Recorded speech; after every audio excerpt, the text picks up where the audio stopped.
we realize that a reservoir rock is normally saturated with at least 2 and sometimes 3 fluids: water, oil, and gas.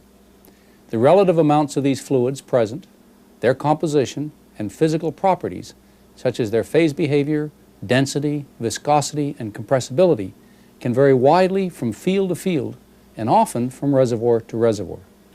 During production, the fluids leave the reservoir at whatever its conditions are at the time and flow up the tubing and through the surface facilities. Let's look at this on a plot of pressure versus temperature. Initially, the pressure-temperature path followed by the fluids is between original reservoir conditions and stock tank conditions. Later, after some production has occurred, it is from a lower reservoir pressure.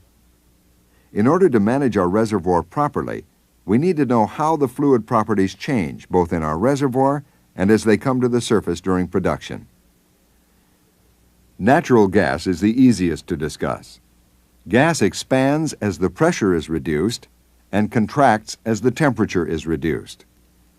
As an example, a gas with a specific gravity of 0.7 relative to air, at a reservoir pressure of 5,000 psi and a reservoir temperature of 200 degrees Fahrenheit, will expand by a factor of about 270 as it comes to surface conditions. Of course, this figure will change as the reservoir conditions or gas gravity changes. Crude oil behavior is much more complex than the behavior of a dry gas. Let's assume we have a sample of crude oil, that we take it to the laboratory, place it in a sample chamber, and restore it to its original reservoir conditions of temperature and pressure with a mercury pump. We look through the cell window and see that it is all liquid. The conditions of the sample are represented by point A in the PT diagram. Now we slowly drop the pressure. Suddenly, a bubble of gas appears in the crude. We are at the bubble point, that is the point where 2 phases begin to be present. We continue to decrease the pressure, the total volume expands, and more of the total volume is gas. In fact, when gas was first formed, it consisted of the very lightest molecules, perhaps methane. Now, because of the lower pressure, more and more of the heavier molecules move to the gas phase, causing it to become more dense and more viscous. The oil, having given up lighter hydrocarbons to the gas phase, has also become more dense and more viscous. Finally, we reach the point where only a small drop of liquid remains in the chamber. This is the dew point. Once we drop the pressure to a lower value, the liquid disappears and everything is in the vapor or gas state. Between the bubble and dew points, then, we have 2 phases present. This is known as the 2-phase region. If we repeat this experiment on the crude oil at a number of different temperatures, we will find new bubble points and dew points at each temperature. We can now join these points, obtaining the bubble point and the dew point lines. The curves join at the critical point. Between the curves, we have the 2-phase region, above it only liquid, below it only gas.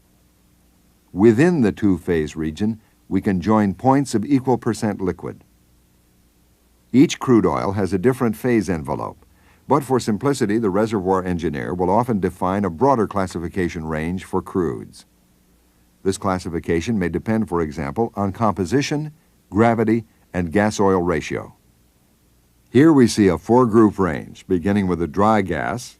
Then, as the hydrocarbons get heavier, we have a condensate, volatile oil, and black oil.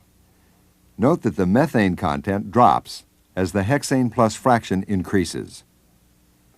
We may now look at the phase diagram for several of these fluids. Here we see the diagram for a dry gas. Now we introduce the reservoir and surface conditions and draw a line indicating the probable production path. Note that fluid never enters the liquid state during production.